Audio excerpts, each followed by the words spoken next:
不够好吗？不可谓不好，只是他们只顾了俊美，而不像了太爷。影片当中的明太祖肖像真的是朱元璋的真容吗？他长得真有这么丑吗？今天我们就来聊聊这个事儿。话说故宫武英殿西南方向有一个独立的院落叫南薰殿，初建于明代，是存放历代皇帝和皇后肖像的地方。档案记载共有75幅，其中唐太宗3幅，宋太祖5幅，明太祖朱元璋共有13幅。那我们就要问了，通常来讲，古代帝王肖像都是一人一幅，为什么朱元璋的肖像就这么多呢？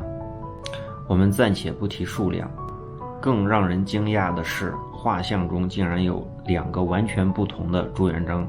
其中我们所熟悉的就是那种奇特的长相，长下巴，满脸麻子，额骨稍凸，有人说这是鞋拔子脸，也有人说这是龙像。清朝姚文涵的历代帝王图中留下了从伏羲到乾隆的40余幅帝王肖像，几乎所有人都是常人之相，而只有朱元璋的肖像超出了边界，尽显奇特。有些研究人员认为这是清朝艺术工作者为了贬低前朝皇帝的惯用手法，其实不然。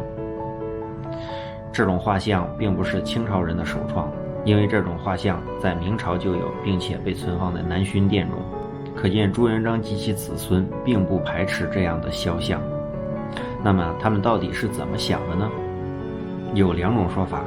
第一种说法呢，起源于东汉王充的《论衡古像篇》，此书中记载，皇帝的面部长得像龙，颛顼的头上长得有像角的东西，帝喾的牙齿是重叠的，尧的眉毛有8种颜色。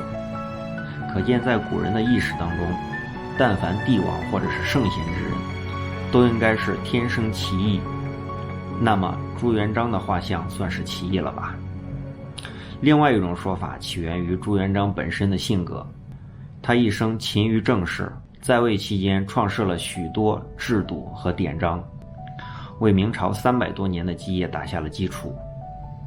同时呢，他生性多疑，喜欢微服出巡，但是又不喜欢被人看到真容，于是差很多画家画了很多跟自己不像的肖像。明代的《松窗梦语》中就有记载，因为画像之事，明太祖杀了很多人，原因就是画得太像。后来有一个画师基于民间传说画了一幅长下巴、满脸麻子的肖像，最后才免于一死。